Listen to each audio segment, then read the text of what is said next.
So we knew way before the last election that if the president got reelected, he was going to stack his cabinet and inner circle with nothing but loyalists. Because his biggest gripe from his first term, that people weren't 100% loyal to him. And by loyal, he means agreeing with him on everything, no questions asked. Questions are bad. Now, traditionally, presidents surround themselves with smart, experienced people who bring different perspectives. If you want good advice, you need people who aren't afraid to disagree with you. The best leaders welcome that, but insecure leaders, they just want yes men. And this president, well, he made it pretty clear during the last 8 years that that's exactly what he was looking for. Of course, when I brought this up to his supporters before the election, they swore up and down that it wasn't true. And yet, surprise, surprise, here we are. Loyalty hires, left and right. And let me tell you, loyalty hires are a ticking time bomb. A lot of us saw this coming, and it didn't take long for the disasters to start rolling in. Take this latest fiasco. The editor-in-chief of The Atlantic was accidentally invited to a Signal group chat discussing an upcoming military campaign in Yemen. And now the whole thing is blowing up.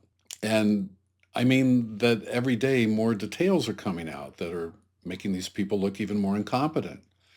And just when you think it can't get worse, here comes Der Spiegel, the major German news publication, reporting that not only was a journalist involved in this top secret military chat, but the personal email addresses of the defense secretary, Pete Hegseth, and Tulsi Gabbard, and several other top defense officials were leaked online.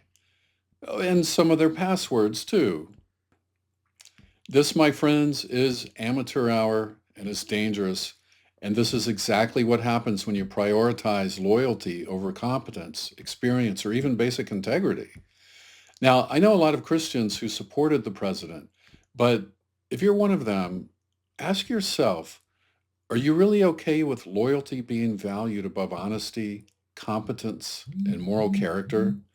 Because let's take just one example here. Pete Hegseth. Trump named him Secretary of Defense, and yet he has a history of public drunkenness, alcohol-fueled rages, and domestic violence.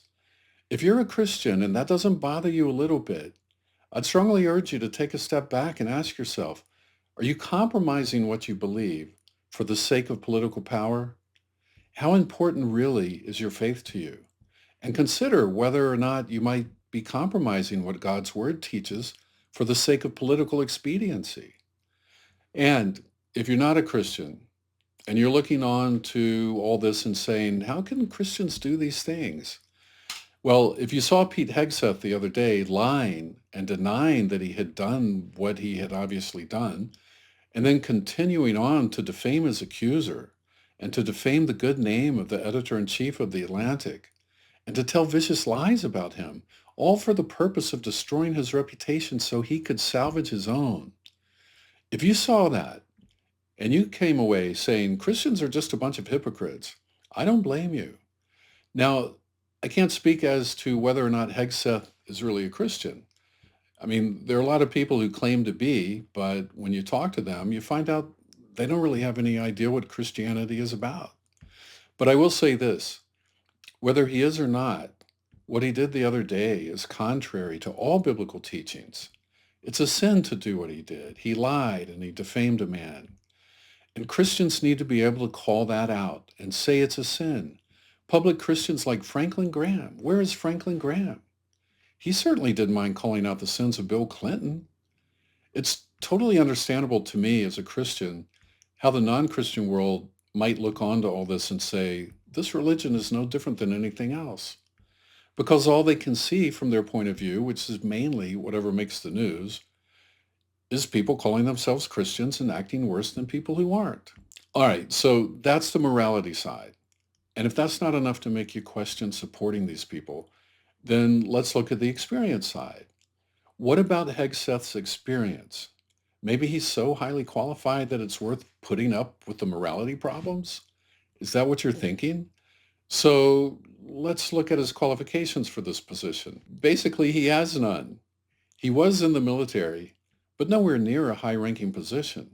He has zero experience running a large organization, and yet overnight he goes from a talking head on Fox News to running the Department of Defense, the largest employer in the nation, with almost 3 million people under him. Imagine that. You've never run anything, and suddenly you're in charge of the entire US military? That's insane. But Trump appointed him for one reason. He had demonstrated loyalty. He went on Fox News and defended Trump at every turn. He never questioned him, never disagreed. And that apparently is the qualification that matters most with our president. Now, if the president called me up and said, hey, I want to appoint you as Secretary of Defense, I'd say thanks, but no thanks.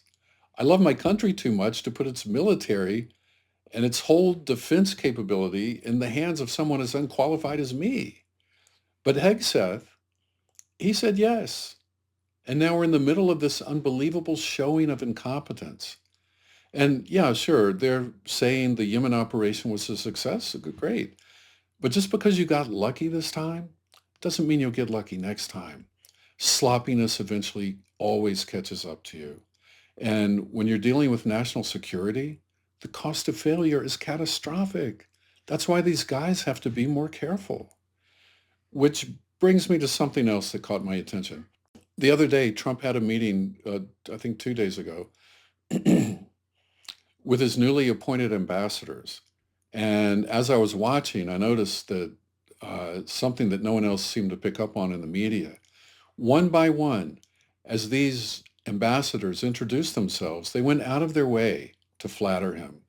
Some even said things like, Mr. President, I look forward to representing you in whatever country he had appointed them to.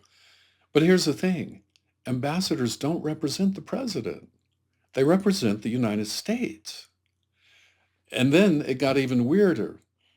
They weren't just thanking him, they were practically worshiping him. One called him the greatest president the country has ever had. Really?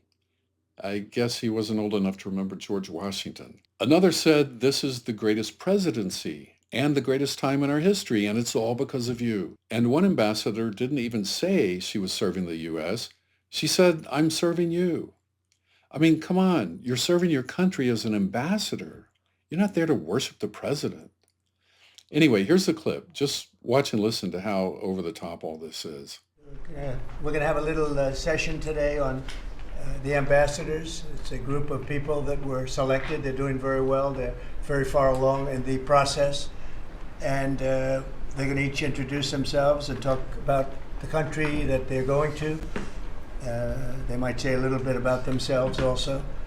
So we're going to go around the room a little bit quickly, and we're going to introduce these very outstanding people. They've had, in all cases, outstanding careers. They're very incredible people. Charles Kushner. I'm going to France and Monaco, and I'm proud to serve under the greatest president of our country.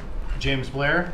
And Mr. President, I think that all of these successful people would want to go serve the United States under your leadership as a testament to your vision and leadership. I'm Leah Campos. I'm going to represent the President in the Dominican Republic. Mr. President, thank you for the honor to serve you in the Dominican Republic. Thank you. Thank you. John Arrigo. I am going to the Republic of Portugal, and I'm very excited to do so and serve what I consider one of my closest friends and one of the best presidents this country has ever had. Thank you. Ron Johnson, sir. Thank you for the nomination to represent you and the United States to the United Mexican States. President Trump, thank you for the honor of a lifetime. My name is Stacy Feinberg, and hopefully I'll have the honor of serving in Luxembourg. And I think that this is the greatest presidency and the greatest time in history, and it's all because of you. President Trump, thank you very much for your nomination to the Republic of Chile. And let me tell you, Border Patrol agents are so thankful for everything that you've done. Thank you again for the honor, the greatest privilege. My name is Summer Sparkus. I will serve this great man at the Republic of Malta. Thank you, sir. Mr. President, if I'm confirmed, I will be representing you in the state of Israel. It will be an extraordinary honor, and you've done more for Israel than any president in any time of its history, and we are grateful. Seriously? He's done more for Israel than any president ever? You may want to tell that to Harry Truman, who literally played a key role in the creation of Israel by being the first world leader to recognize it as a state in 1948, when that wasn't an easy thing to do. But hey, that's the power of loyalty hiring. Surround yourself with yes men and they'll tell you whatever you want to hear, even if it's complete nonsense. Well, geez, a lot of stuff going on every day, just every day. But that's going to be it for me today. I appreciate you watching. And hey, if you found this clip revealing, share it and maybe it will help open a few eyes to see what's really going on. Take care and see you next time.